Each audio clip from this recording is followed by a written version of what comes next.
আসসালামু আলাইকুম। ক্লাস 8 এর ইতিহাসের ক্লাসে আজ তোমাদের দুটো আন্দোলন নিয়ে আলোচনা করব। একটা হলো ওয়াহাবি আন্দোলন এবং ফরাজি আন্দোলন। এই ফরাজি এবং ওয়াহাবি এই আন্দোলন দুটো ইসলাম ধর্মের শুদ্ধিকরণের উদ্দেশ্যে প্রথম শুরু হয়েছিল।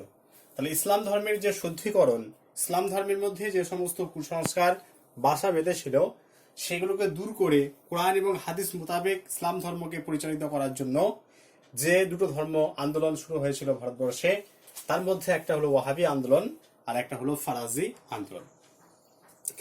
প্রথমে আমরা ওয়াহাবি আন্দোলন নিয়ে আলোচনা করব। এই ওয়াহাবি আন্দোলনের সূত্রপাত হয়েছিল এই ওয়াহাবি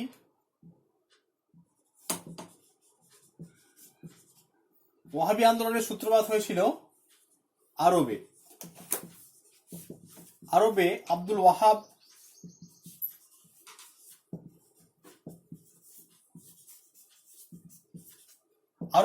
ওয়াহাব এই ওয়াহাবি আন্দোলনের সূচনা করেছিলেন। যেহেতু আব্দুল ওয়াহাব এই আন্দোলনের সূচনা করেছিলেন, তাই তার নামানুসারে এই আন্দোলন ওয়াহাবি আন্দোলন নামে পরিচিত ছিল। এরপর এই ওয়াহাবি শব্দের অর্থ হচ্ছে নবজাগরণ। ওয়াহাবি শব্দের অর্থ হলো নবজাগরণ। নবজাগরণ শব্দের অর্থ কি? নবজাগরণ বলতে কি? নতুন ভাবে জেগে ওঠা। এক কথায় যদি আমরা বলি তাহলে বলবো যে নতুন ভাবে জেগে ওঠাকেই এক কথায় বলা হয় নবজাগরণ।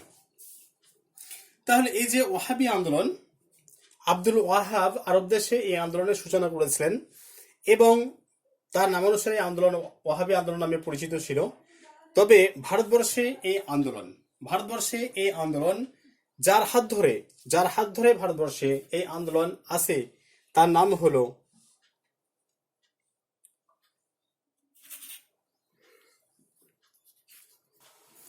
ভারতে এই আন্দোলনের প্রকৃত যিনি প্রবর্তক ছিলেন তিনি হলেন রায়বেরেলী সৈয়দ আহমদ।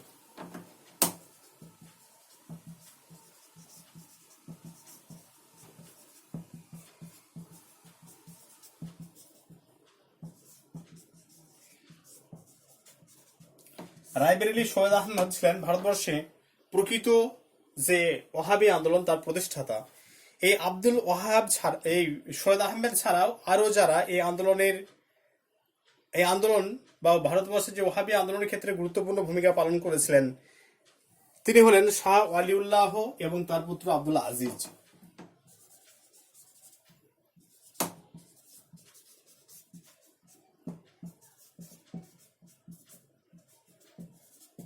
শাহ ওয়ালিউল্লাহ এবং তার পুত্র আব্দুল আজিজ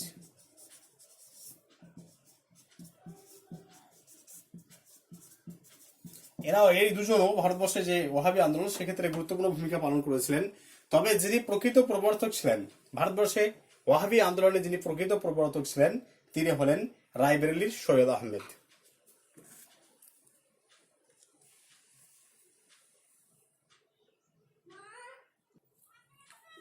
ওয়াহাবি আন্দোলনের লক্ষ্য কি ছিল?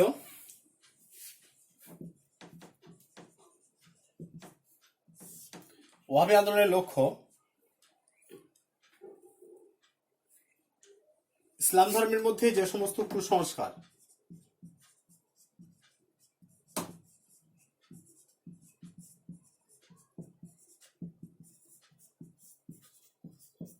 ইসলাম ধর্মের মধ্যে প্রচলিত কুসংস্কার দূর করে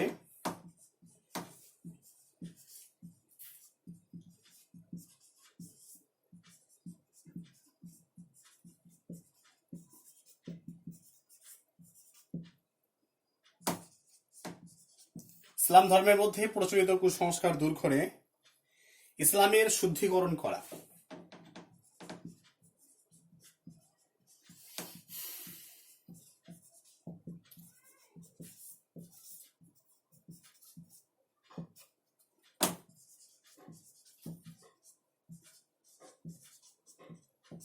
তাহলে ইসলাম ধর্মের মধ্যে প্রচলিত যে কুসংস্কার, ইসলাম ধর্মের মধ্যে যে সমস্ত কুসংস্কারগুলো প্রবেশ করেছিল, অর্থাৎ হিন্দুদের অন্ধ অনুকরণ, ইসলাম ধর্মের মধ্যে হিন্দুদের বা অহিন্দু যারা তাদের অনেক অন্ধ, অহিন্দুদের অনেক কুসংস্কার, মানে ইসলাম ধর্মের মধ্যে যারা হিন্দু বা যারা অমুসলিম তাদের মধ্যে অনেক কিছু রীতিনীতি ইসলাম ধর্মে প্রবেশ করেছিল। সেই সমস্ত কুসংস্কারগুলো দূর করে ইসলাম ধর্মের শুদ্ধিকরণ করা, অর্থাৎ ইসলাম ধর্মকে কোরআন এবং হাদিস মোতাবেক প্রতিষ্ঠা করা। এই একটা। আর একটা হলো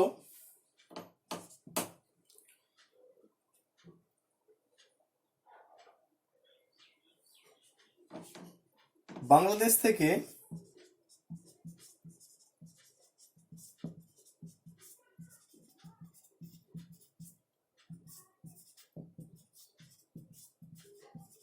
ইংরেজদের ও পাঞ্জাব থেকে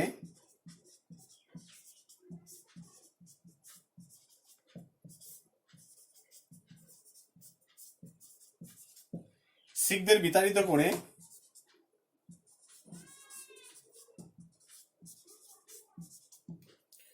দারুল হার্ব কে দারুল ইসলামে প্রতিষ্ঠা করা।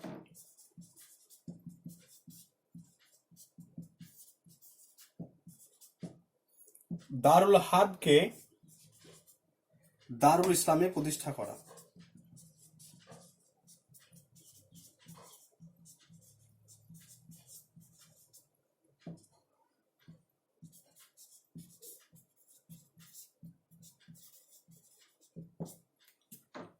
দেখো 2 নম্বরটা, বাংলাদেশ থেকে ইংরেজদের ও পাঞ্জাব থেকে শিখদের বিতাড়িত করে দারুল হার্ব। দারুল হার্ব শব্দের অর্থ হচ্ছে বিধর্মীর দেশ বা শত্রুর দেশ। এই দারুল হার্বকে দারুল ইসলামে প্রতিষ্ঠা করা, অর্থাৎ ইসলামীয় শাসন প্রতিষ্ঠা করা। কোথায় ইসলামীয় শাসন প্রতিষ্ঠা করা?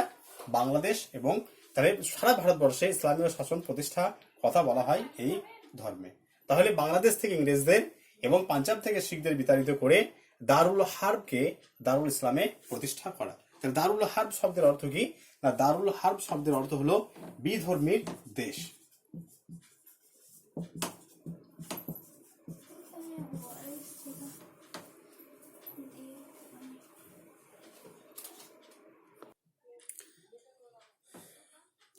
দেখো তাহলে বলেছে যে ওয়াহাবি আন্দোলন আব্দুল ওয়াহাব সূচনা করেছিলেন আরবে। তাহলে সেখান থেকে এই ওয়াহাবি আন্দোলন ভারতবর্ষে আসে। শাহ ওয়ালিউল্লাহ সেখানে হজ করতে গিয়ে এই ওয়াহাবি যে আদর্শ, সে আদর্শে অনুপ্রাণিত হন, এবং তার সাথে সাথে তার পুত্র আব্দুল আজিজও এই আদর্শে অনুপ্রাণিত হন এবং ভারতে নিয়ে আসেন। তবে ভারতে যিনি এই আন্দোলনের প্রকৃত প্রবর্তক, একটু আগে বলেছি রাইবেরেলি সৈয়দ আহমেদ, সেই সৈয়দ আহমেদ তিনিও কিন্তু আব্দুল ওয়াহাবের আদর্শে অনুপ্রাণিত হয়েছেন এবং তিনি ভারতবর্ষে এই আন্দোলনকে জোরদার করেছিলেন। এবং তিনি ঘোষণা করেছিলেন যে দারুল হার্ব অর্থাৎ বিধর্মীর দেশ, বিধর্মী বলতে এখানে ইংরেজদের কথা বলা হয়েছে, ইংরেজ এবং শিখ এদের কথা মূলত বলা হয়েছে। সেই দারুল হার্বকে দারুল ইসলামে কিভাবে প্রতিষ্ঠা করা যায় তার জন্য তিনি সচেষ্ট ছিলেন এবং তার জন্য তিনি চেষ্টা করেছিলেন। এই দারুল হার্বকে দারুল ইসলামে প্রতিষ্ঠা করার জন্য মূলত তিনি পাঞ্জাব থেকে শিখদের উচ্ছেদ করার জন্য তিনি শিখদের সঙ্গে এক দীর্ঘস্থায়ী সংগ্রামে জড়িয়ে পড়েছিলেন এবং রঞ্জিত সিংহের হাতে তিনি পরাজিত হয়েছিলেন 1831 খ্রিস্টাব্দে। এবং এই যে যুদ্ধে তিনি পরাজিত হয়েছিলেন সেই যুদ্ধটার নাম বালাকোটের যুদ্ধ। তাহলে 1831 খ্রিস্টাব্দে বালাকোটের যুদ্ধে 1831 খ্রিস্টাব্দে বালাকোটের যুদ্ধে পরাজিত হন রাইবেরেলি সৈয়দ আহমেদ।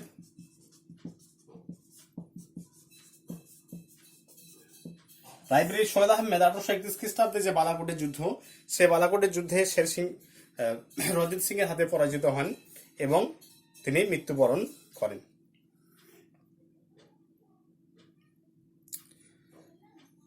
সৈয়দ আহমেদের মৃত্যুর পরে তার সুযোগ্য শিষ্য এনায়েত আলী এবং বেলায়েত আলী ওয়াহাবি আদর্শ প্রচার করেছিলেন এবং 1857 খ্রিস্টাব্দ মহাবিদ্রোহের পর ব্রিটিশ সরকার দমননীতির ফলে এই ওয়াহাবি আন্দোলন আস্তে আস্তে দুর্বল হয়ে যায়। তাহলে এই এনায়েত আলী এবং বেলায়েত আলী তার দুজন আদর্শ শিষ্য, এরা দুজন এই আন্দোলনের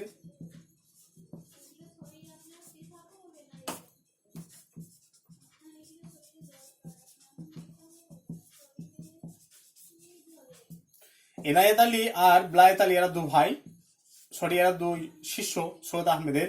এই সৈয়দ আহমেদের এই দুজন শিষ্য সৈয়দ আহমেদের মৃত্যুর পরে এই আন্দোলনকে দীর্ঘস্থায়ী করার চেষ্টা করেছিলেন এবং 1857 খ্রিস্টাব্দ পর্যন্ত তারা এই আন্দোলনকে চালিয়ে যেতে পেরেছিলেন এবং তারপরে সুযোগ ও নেতৃত্বের অভাবে এই আন্দোলন আস্তে আস্তে স্থিমিত হয়ে পড়ে বা দুর্বল হয়ে পড়ে। এরপর আমরা আলোচনা করব যে এই ওয়াহাবি আন্দোলন কিন্তু আমাদের বাংলায় ছড়িয়ে পড়েছিল। এই ওয়াহাবি আন্দোলন বা বাংলায় ওয়াহাবি আন্দোলনের কি প্রভাব পড়েছিল সে সম্পর্কে আমরা জানবো।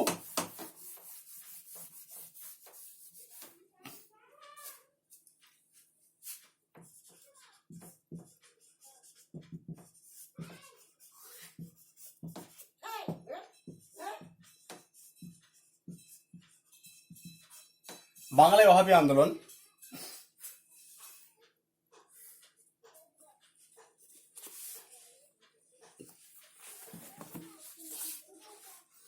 বাংলাদেশের বারাসাত বসিরহাট অঞ্চলে ওয়াহাবি আন্দোলনের নেতা ছিলেন তিতুমির। বারাসাত বসিরহাট অঞ্চলের এই ওয়াহাবি আন্দোলনের নেতা ছিলেন তিতুমির। মীর নিসার আলী যার ভালো নাম ছিল।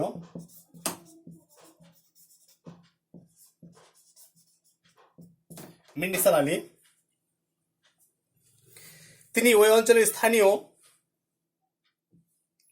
জমিদার নীলকরদের অত্যাচারের বিরুদ্ধে দরিদ্র হিন্দু এবং মুসলমান কৃষকদের সংগঠিত করেছিলেন এবং শোষকদের যারা মদতদাতা ছিলেন সেই ইংরেজদের বিরুদ্ধে তিনি যুদ্ধ ঘোষণা করেছিলেন এবং তিনি নিজেকে ওই অঞ্চলের সম্রাট, স্বাধীন সম্রাট বলে নিজেকে ঘোষণা করেছিলেন।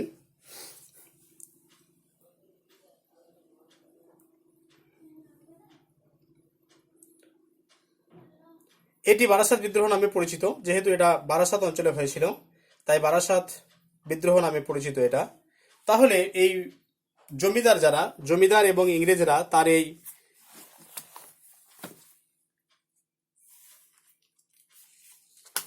তাকে দমন করার জন্য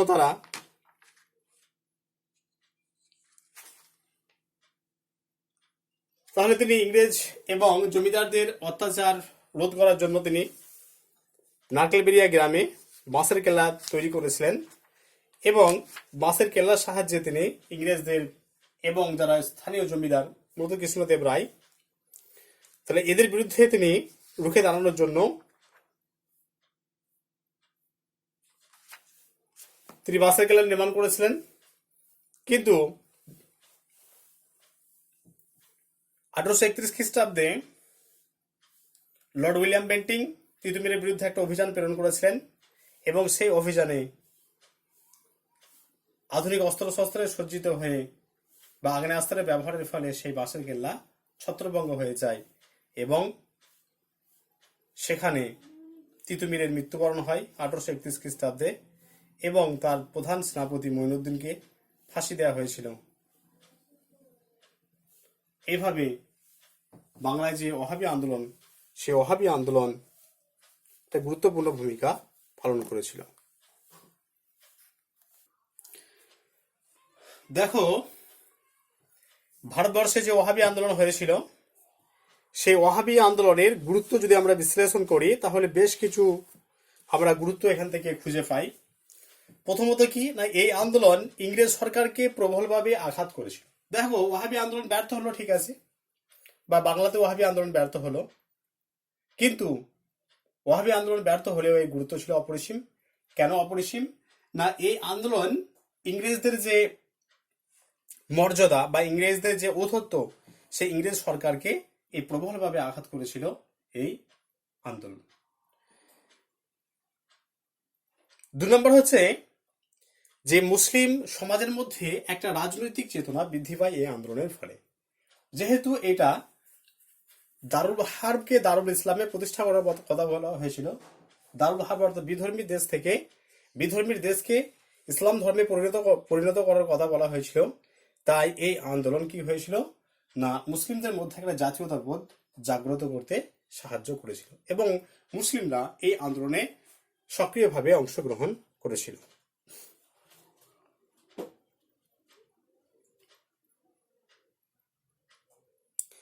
আর এই আন্দোলনের ফলে ইসলাম ধর্মের মধ্যে শুদ্ধিকরণ ফিরে ইসলাম ধর্মের মধ্যে শুদ্ধিকরণ আসে এবং যে সমস্ত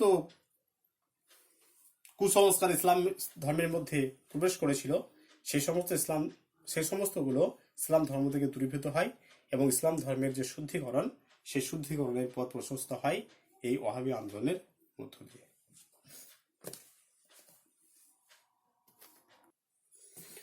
দেখো, এবার আলোচনা করব ফরাজি আন্দোলন নিয়ে। ভারতবর্ষের ফরাজি আন্দোলনে যিনি প্রবর্তক তিনি হলেন হাজী শরীয়তুল্লাহ।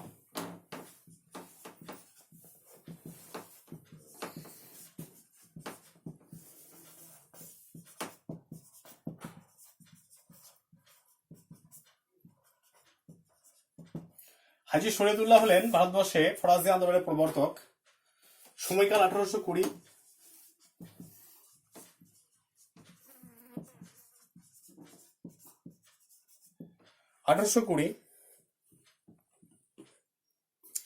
ফরাজি শব্দের অর্থ, ফরাজি শব্দের এসেছে ফরাইজ থেকে, আরবি শব্দ ফরাইজ। ফরাজি শব্দের এসেছে আরবি শব্দ ফরাইজ থেকে, যার অর্থ হলো ইসলাম নির্দিষ্ট বাধ্যতামূলক কর্তব্য।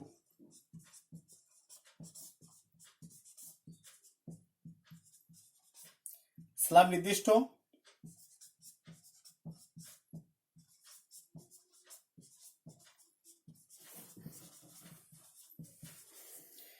নির্দিষ্ট বাধ্যতামূলক কর্তব্য। তার মানে কি, মানে যে ইসলাম যেগুলোকে নির্দিষ্ট করে দিয়েছে সেগুলো অবশ্যই আমাদের পালন করতে হবে। ফরজ যেটাকে বলি আমরা, সেই ফরাজি শব্দটা এসেছে ফরাইজ থেকে। ফরাজি শব্দটা এসেছে ফরাইজ থেকে। ফরাইজ একটা আরবি শব্দ যার বাংলা অর্থ হলো ইসলাম নির্দিষ্ট বাধ্যতামূলক কর্তব্য। তাহলে হাজী শরীয়তুল্লাহ এই আন্দোলন শুরু করেছিলেন বাংলাদেশের যে ফরিদপুর, সেই ফরিদপুরের স্থান হচ্ছে ফরিদপুর বাংলাদেশের। এই ফরিদপুর এখন বাংলাদেশে অবস্থিত। হাজী শরীয়তুল্লাহর মৃত্যুর পরে তার পুত্র দুদু মিয়া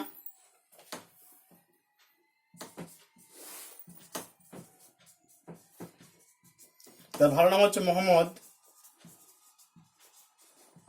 মহসিন,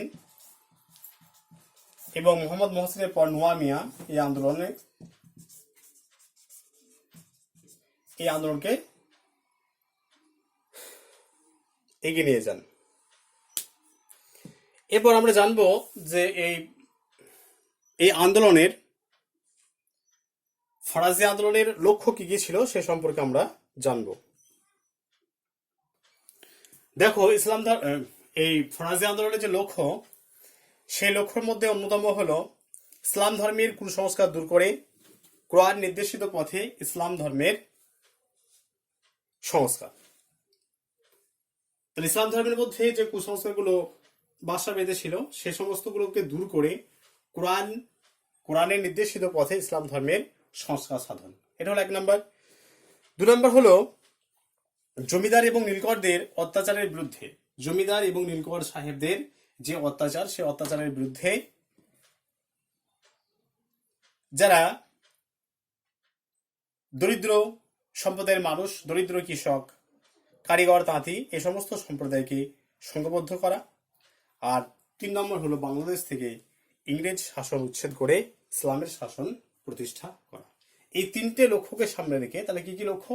প্রথম হচ্ছে যে ইসলাম ধর্মের মধ্যে যে সমস্ত কুসংস্কারগুলো বাসা বেঁধেছিল সে সমস্ত কুসংস্কারগুলো দূর করে কোরআন নির্দেশিত পথে ইসলাম ধর্মের সংস্কার, এটা একটা। 2 নম্বর হচ্ছে জমিদার এবং নীলকর সাহেবদের যে অত্যাচার, সেই অত্যাচারের বিরুদ্ধে দরিদ্র কৃষক, তাঁতি, কারিগর, এই সমস্ত সম্প্রদায়ের মানুষকে সংঘবদ্ধ করা।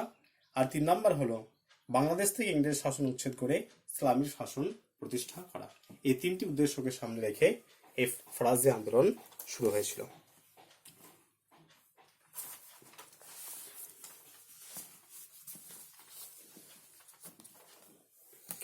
দেখো, হাজী শরীয়তুল্লাহর যে উদ্দেশ্য ফরাজি আন্দোলনের, সেই ফরাজি আন্দোলনের উদ্দেশ্যে উদ্বুদ্ধ হয়ে, ফরাজি আন্দোলনের আদর্শে উদ্বুদ্ধ হয়ে বাংলাদেশের বেশ কিছু উল্লেখযোগ্য জায়গা, বরিশাল, ঢাকা, ময়মনসিংহ, চট্টগ্রাম, এই সমস্ত জায়গায় দরিদ্র যারা কৃষক, কারিগর এবং যুবক তার শিষ্যত্ব গ্রহণ করে এবং বাংলাদেশের যে ফরিদপুর, সেই ফরিদপুর এই আন্দোলনের প্রধান কেন্দ্র হয়ে দাঁড়ায়।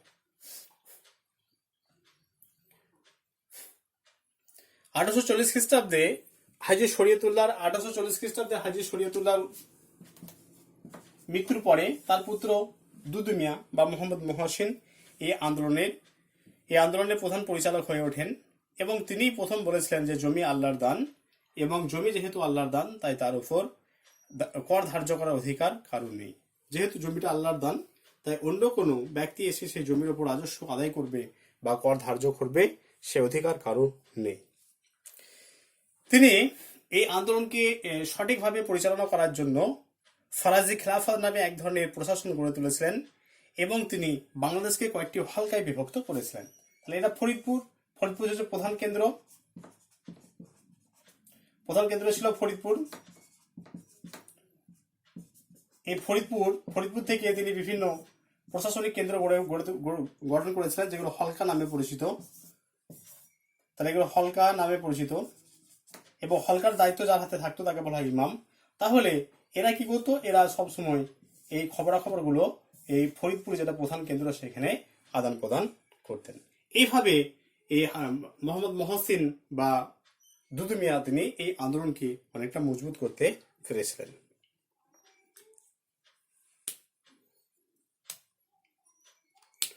দুদু মিয়ার নেতৃত্বে ফরাজিরা জমিদার এবং মিলগরদের আক্রমণ করে তাদের ত্রাসের সৃষ্টি করেছিলেন এবং বাংলাদেশে এই ফরাজি আন্দোলন একটি উল্লেখযোগ্য ভূমিকা পালন করেছিলেন। ফরাজি আন্দোলন দমন করার জন্য 1857 খ্রিস্টাব্দে দুদু মিয়াকে গ্রেপ্তার করা হয় এবং তার পুত্র নোয়া মিয়া এই আন্দোলনের রেস ধরেছিলেন এবং এই নোয়া মিয়া অতটা দক্ষ সংগঠক না থাকার কারণে এই আন্দোলন আস্তে আস্তে স্থিমিত হয়ে পড়ে।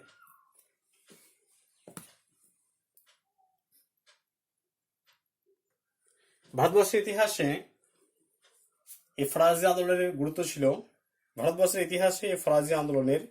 গুরুত্ব ছিল অপরিসীম। ফরাজি আন্দোলনে ধর্মীয় ভাব যুক্ত ছিল ঠিকই, বা প্রথম দিকে এই আন্দোলন একটা ধর্মীয় আন্দোলন হিসেবে শুরু হয়েছিল, কিন্তু পরবর্তীকালে সমাজের নিচু স্তরে যারা মানুষ, দরিদ্র কৃষক, তাঁতি,